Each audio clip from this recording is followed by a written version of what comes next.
Hello, praise the Lord. I'm very happy to see you all in the name of the Lord. So, before going into the message, I'd like to sing a small song.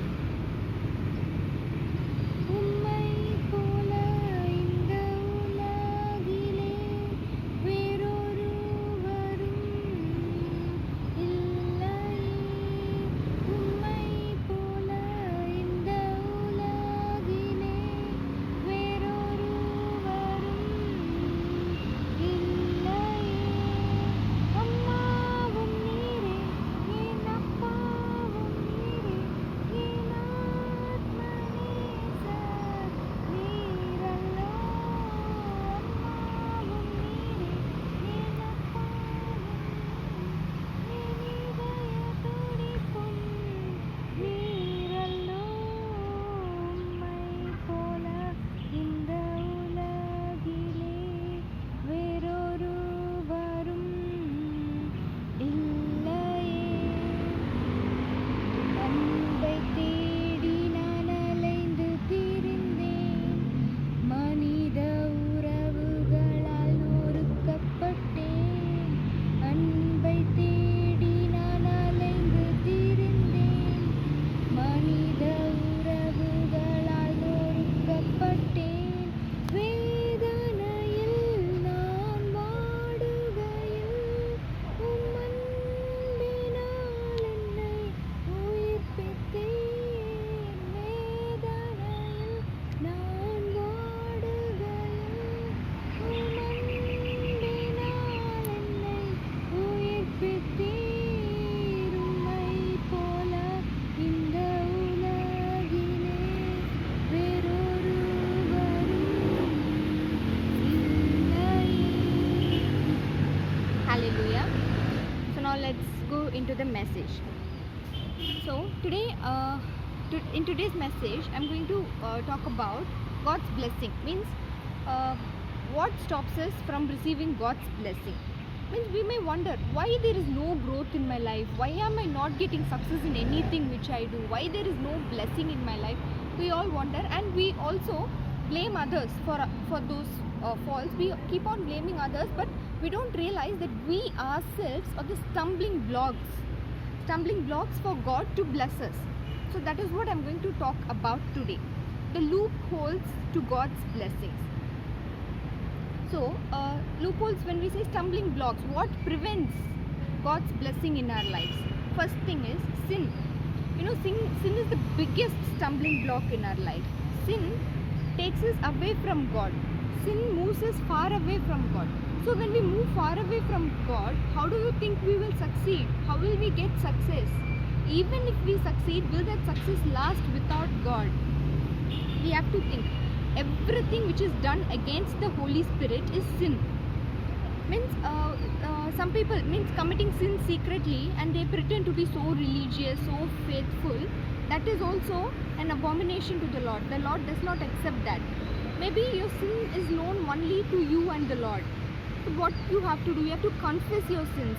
Proverbs chapter 28, 13th verse says, "Whoever conceals their sins does not prosper, but the one who confesses and renounces them finds mercy."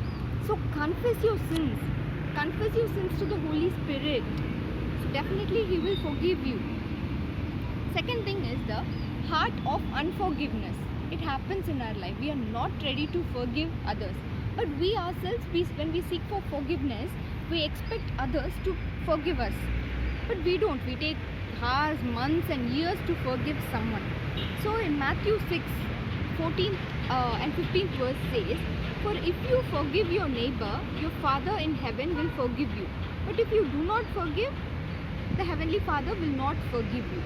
So if God wants to forgive our sins, we ourselves must be ready to forgive those who sin against us. You know how unforgiveness is? Unforgiveness is like we ourselves are taking poison and waiting for the others to die. How silly, right? So in our life, we must notice that if enemy has to enter into our life, the biggest loophole would be unforgiveness. If our heart is unforgiving, definitely the enemy can take hold of our life. So we may think, okay, how many times will I forgive this person? How many times Again and again I'm getting hurt. You may get hurt, but please remember, our God is a God of justice. As long as you do not seek any revenge on the others, the battle belongs to the Lord. He will fight on your behalf. So submit it to the Lord, obey His word, and honor Him. Definitely God will honor you. And the third thing is laziness. Laziness. In Proverbs we can see chapter 10, 4th verse. Lazy hands make for poverty, but diligent hands bring wealth. The Bible says. So if we are lazy, we only get poor. We would have heard stories how a poor man from a very poor background, because of his hard work and persistent diligent effort, he has reached great heights. Because he worked diligently. The same thing. We also must work diligently unto the Lord. We have to spend time with God. We must not be lazy to spend time with God. There is an English saying that if the devil can't make a Christian sin, it makes them lazy. Laziness is also a sin.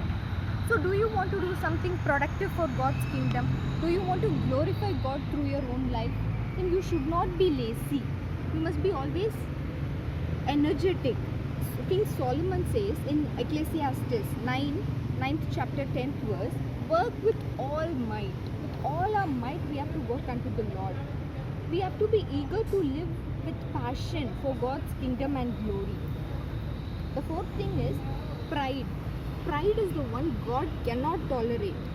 God will forgive our sins, but He will never bear. He can't tolerate our pride. So in Proverbs chapter 8, 13th verse, you can see, I hate pride and arrogance. The Lord says, I hate pride. In James, the book of James, when you see, chapter 4, 6th verse, God opposes the proud but shows favor to the humble. God shows favor to the humble. If you are humble, if you are humbling yourselves in front of the Lord, definitely He will raise you.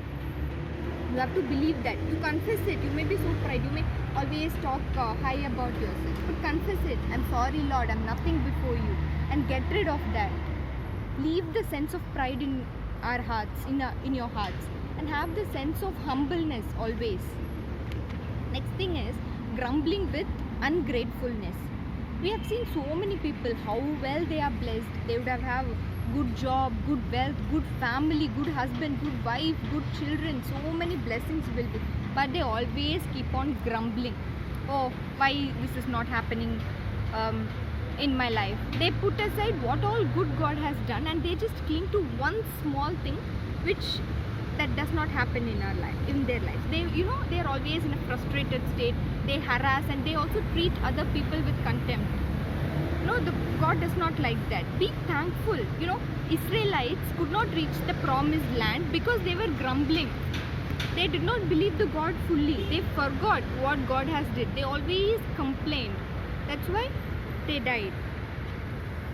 So in your life, count your blessings. Be thankful for what all God has done. You have to be grateful. Habituate the life of thankfulness. No matter it is a small thing or big thing, what God has done, learn to give thanks. The secret for King David to reach great heights was because of his thankfulness. He was so thankful to the God and God raised him. A life of thankfulness is a life of blessing. We must have it in our hearts always. Next loophole would be prayerlessness. Can you say how many hours do you pray a day? Or regularly do you pray? A great man of God, Jonathan Edwards, he says that he that lives a prayerless life lives without God in the world. Just think about it. Lives without God in the world. How could we live without God in the world? Will the enemy let us live peacefully? Will he let us live peacefully? He is just roaming like a lion to swallow up people's peace and life. How will He let us if we don't pray and get closer to God? How terrible it is to live without God in the world. Why do we have to be trapped by the evil? We have to pray. Prayer unlocks blessings in our lives. Prayer definitely unlocks blessings. Prayer is a fence around us. The devil can't reach us if we pray. Prayer gives us victory. Prayer gives us courage. Prayer gives us peace of mind. It changes our circumstances no matter what you're facing. If you pray unto the Lord, if you open your hearts unto the Lord, your circumstance, your situation will change. You have to believe that. Prayer reveals God. Prayer is the thing for God to dwell among us. It lightens our burden no matter how heavy your heart is. When you pray, automatically God will talk to you. God will give you peace. Prayer is the way for blessing.